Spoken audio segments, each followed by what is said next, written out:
Welcome back to the channel. Don't forget to like, share, and subscribe my channel.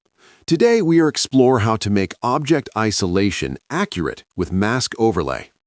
Begin by making a basic selection around your object using any selection tool.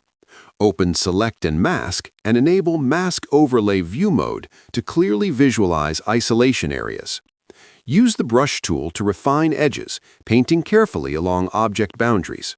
Frequently adjust brush size for tight corners and curves. Zoom in to ensure no background elements remain inside the mask.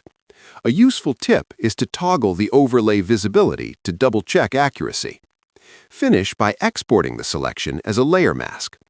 Accurate object isolation improves compositing quality, so practice